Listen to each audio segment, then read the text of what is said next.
Today's video, working on an Amana washing machine. The complaint is that it doesn't spin out.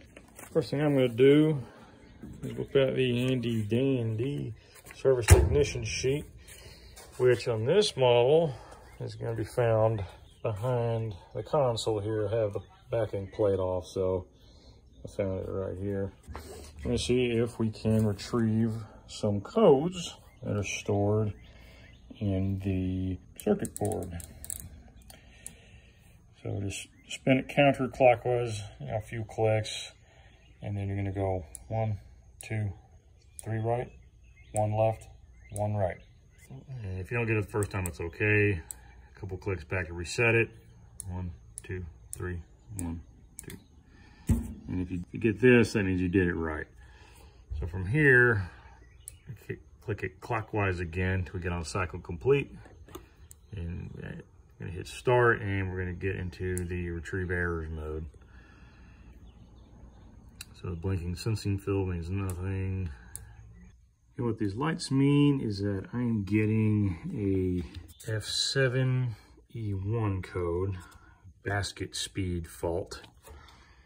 Okay, continuing.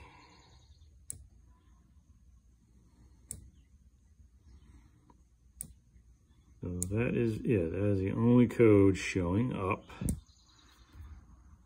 All right, so I'm gonna go ahead and hold this start button here to cancel. Hold for 3 seconds. The lights go off. All right, basket speed fault. So indeed, why won't it spin? Let's see if we got some binding. No, spins pretty freely. So next, I'm gonna tilt the washer. I'm gonna tilt the washer, and let's see if our belt is even there. And it looks like it is. All right, so let's get diagnosing on why this puppy won't spin.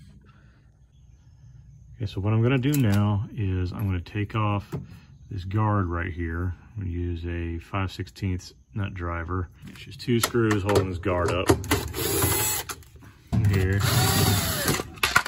Okay, let's see what's going on here. So I can spin the whole basket by hand. So I'm going to move this aside for now and re-upright the washer, and we're going to do some diagnostics from the control board. So to test a few loads, we can go into a manual test mode using this knob. Put the circuit board in a test mode. This tech sheet is, to put it one way, it's incomplete. Very incomplete. Doesn't show you how exactly to get to each certain load on manual tests. But I worked with a few of those machines, and you do the same sequence. You go 3 right, 1 left, 1 right.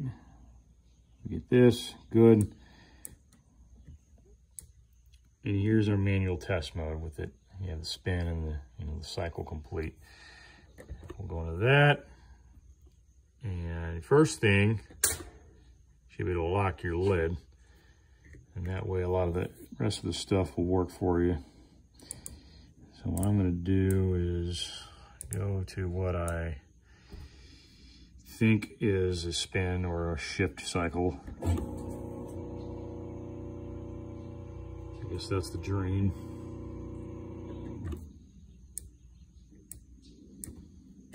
Here we go.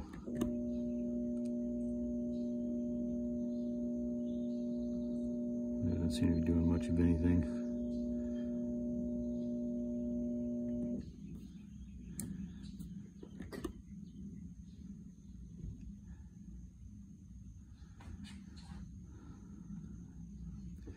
Wait for it to shift.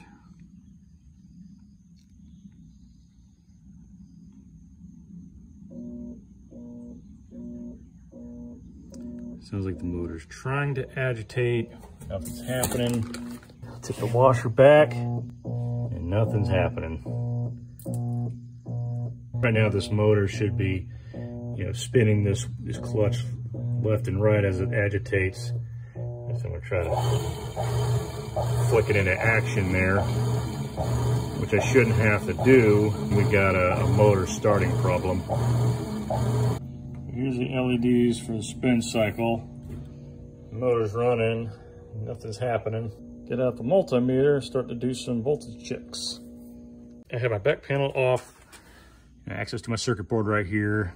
I have my multimeter lead stuck in the J2 connector right here, pins 4 and 6. So, that's gonna be the black and white wire and the red wire. So I still have it on my spin mode test. Engage it, see what reading I get. So we're getting the right voltage down to the motor. So the computer thinks, hey, there's no problem because it's doing its job. But obviously notices the basket's not spinning. So that's why we get the basket speed fault, excuse me. That one right there. So, all right. So we're getting closer. Now to do some resistance checks. So for the resistance test, we're gonna unplug the washer and then we're gonna remove this J2 connector for the motor. And we're gonna test across pins 4, 5, and 6. So here's our readings we should get. As we can see, we got a 1/4 horsepower motor and a 1/3 horsepower motor, but they both are gonna check at the same points. So we're just gonna take note of our readings and then see what horsepower motor we have, compare them to the readings. Okay, so we got 6.9 from 4 to 5. And we got 7 ohms from 4 to 6. This is a 1/4 horsepower motor. So based on the 1/4 horsepower motor readings, 5 to 9.5 ohms, 6.9 and 7 definitely fall within that. One more thing I'm gonna check is this run capacitor. Pay attention right here, should be getting a 45 microfarad reading. Sorry for the bad camera work here. But see that plus or minus 5%. So, if we get, 43 microfarads, or less than that, or a little bit over, as long as it's within plus or minus 5% of 45, this is good. So we're gonna check this. So again, keeping the machine unplugged, pull this connector off. Yeah, eventually comes off. And this one's just held down by a screw. Just use a 1/4 inch nut driver to get that out. So while you're handling the capacitor, just make sure you don't bridge the metal tabs with any part of your body. Correct thing to do before we do our test is we're going to discharge it. Have a tool, have some pliers here. Since we have a plastic thing, protecting the terminals there, it's kind of hard to get a screwdriver in there. So I'm just gonna take, a rubber handle piece of pliers and just do that, touch the terminals, make sure it's good and discharged and safe to handle, and go ahead and do our capacitor test. So yes, you do have to have a capacitance meter. Put that on capacitance mode. And this particular one is not polarized, so it doesn't matter where my leads go. So we'll just get ahead and stick them on the leads. And wow, we're getting nothing. Not allowing the motor to start up like it normally should. Got the new capacitor in here on the right. And here is the new part number for it. Even though part numbers on the capacitors themselves are matching.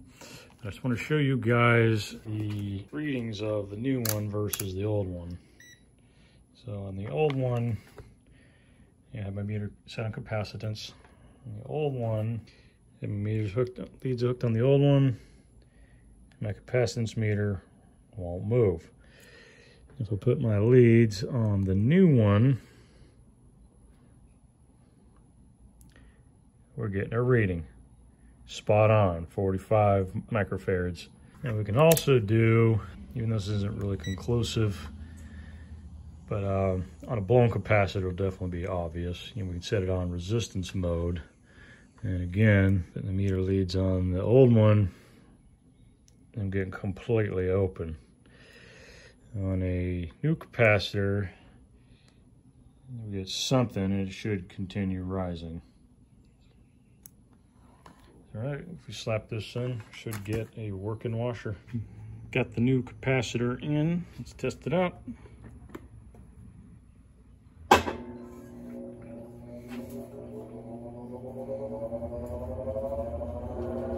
We spinning.